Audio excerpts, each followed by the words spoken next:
pembunuhan berencana dan tanpa hak melakukan tindakan yang berakibat sistem elektronik tidak bekerja sebagaimana mestinya yang dilakukan secara bersama-sama. Menjatuhkan pidana kepada terdakwa tersebut oleh karena itu dengan pidana mati. Pemirsa, pengesahan Kitab Undang-Undang Hukum Pidana atau KUHP pada 22 Desember 2022 dianggap sebagai penyelamat vonis pidana mati Ferdi Sambo. Pasalnya dalam KUHP baru ini, orang yang dipidana mati memiliki masa percobaan yang dapat meringankan hukuman. Dilansir dari Tribunnews.com, pakar hukum pidana dari Universitas Trisakti, Abdul Fikar Hajar, buka suara. Abdul menyebut perkara yang menjerat Ferdi Sambo dan terdakwa lain terjadi sebelum KUHP ditetapkan.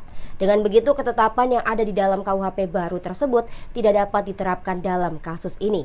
Pernyataan Abdul Fikar ini sekaligus merespon perihal adanya mekanisme pidana percobaan di KUHP baru. Nantinya terpidana mati memiliki masa percobaan 10 tahun dengan syarat terpidana memiliki rasa penyesalan dan harapan untuk memperbaiki diri. Menurutnya, jika ketetapan itu diterapkan dalam kasus Ferdi Sambo, yang terjadi adalah pelanggaran terhadap legalitas. Sebab KUHP yang baru ditetapkan tersebut tidak berlaku mundur mengikuti waktu terjadinya perkara. Sementara vonis mati terhadap Sambo sifatnya belum tetap. Pasalnya pihak Sambo masih akan mengambil langkah hukum.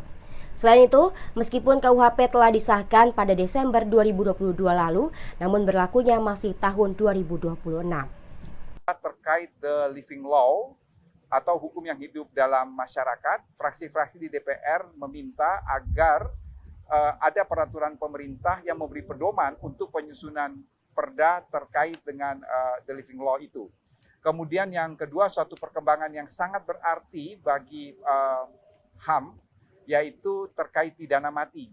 Jadi dengan diberlakukan KUHP baru itu, pidana mati selalu dijatuhkan secara alternatif dengan percobaan. Artinya hakim tidak bisa langsung menjatuhkan pidana mati, tetapi pidana mati itu dengan percobaan 10 tahun. Jika dalam jangka waktu 10 tahun terpidana berkelakuan baik, maka pidana mati itu dirubah menjadi pidana seumur hidup atau pidana 20 tahun. Menyatakan terdakwa Ferdi Sambo SIK MH telah terbukti secara sah dan meyakinkan bersalah melakukan tindak pidana turut serta melakukan pembunuhan berencana dan tanpa hak melakukan tindakan yang berakibat sistem elektronik tidak bekerja sebagaimana mestinya yang dilakukan secara bersama-sama. Menjatuhkan pidana kepada terdakwa tersebut oleh karena itu dengan pidana mati.